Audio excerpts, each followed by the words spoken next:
On est aujourd'hui le 24 dans le mois d'Iyar.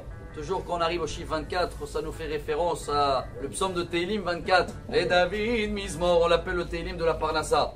Alors pour bien avoir une bonne Parnassa, mais avant tout ça bien sûr une bonne santé et tout le reste, il n'y a pas mieux cette semaine, je pense, de faire référence à le 6e chapitre des Maximes des Pères. C'est notre devoir, juste dans la semaine avant Shavuot. Permettez-moi de partager avec vous la Mishnah, la 3e Mishnah, elle est excellente, que chacun qui l'apprend de qui que ce soit, une lettre de Torah, ce sera un pasouk, en une halakha, chayav l'inok bokavod, il doit le respecter. Et c'est quoi l'exemple?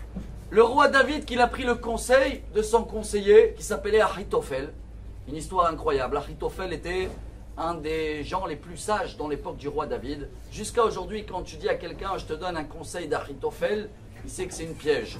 Et le pauvre Achitophel, il a essayé de piéger le roi David avec son fils Avshalom. Il s'est suicidé à l'âge de 33 ans, ce Avshalom. Et le roi David, il appelle dans le Tehillim « Ve'ata enosh ke'arki alufi umyodai » mon maître, mon champion. Qu'est-ce qu'il a appris, ce conseiller, que apparemment c'était un mauvais conseiller qui s'est suicidé, au roi David? Il dit Rabbi Shimshon Refaeli, c'est incroyable. 2 conseils il a pris de lui, le roi David. Et c'est beau parce qu'on apprend comment de chacun on doit apprendre, on peut apprendre.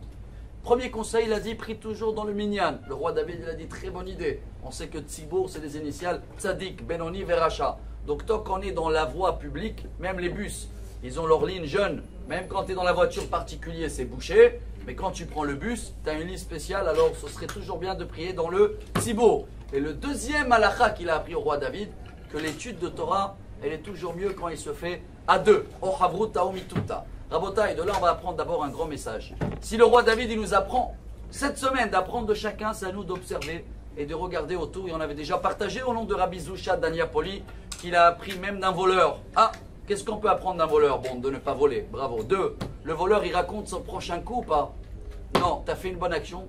Ne dis rien. Le voleur il a échoué, il redémarre? Oui, alors nous aussi. Mais on va terminer avec un beau message. Cette Mishnah dans les Maximes des Pères, elle nous apprend l'importance de une lettre, un pasouk, une halakha. C'est pour ça que nous aussi on profite de ce moment-là, dans cette semaine-là, pour partager ensemble le mérite de écrire une lettre, chacun ce qu'il veut dans le Sefer Torah, qui va être, si Dieu veut, tiré au sort la semaine prochaine. Alors vous avez toutes les informations sur les réseaux sociaux, mais surtout qu'on n'oublie pas comment se termine cette Mishnah-là. En tov et la Torah. Sheneemar, qu'il est kartov natati lachem, torati al ta'azovu. Qu'on apprend bien autour de nous à avoir des bons conseils et que Bezrat Hashem, le mérite de chacun d'Israël, peu importe ce qu'il est, c'est comme une lettre de Torah. Il est clair et c'est à nous de trouver la lumière chez lui et d'éclairer avec un peu mieux notre vie.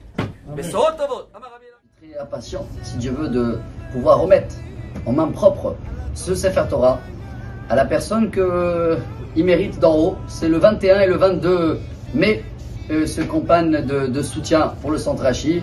Et tout de suite, si Dieu veut, avant Shavuot, tirage au sort. J'espère que ce sera vous et que Bezrat Hashem, on va pouvoir toujours investir dans les meilleurs investissements au monde, que c'est la Torah. Merci beaucoup, Rav Reuven. הכי קרוב שיש, קרוב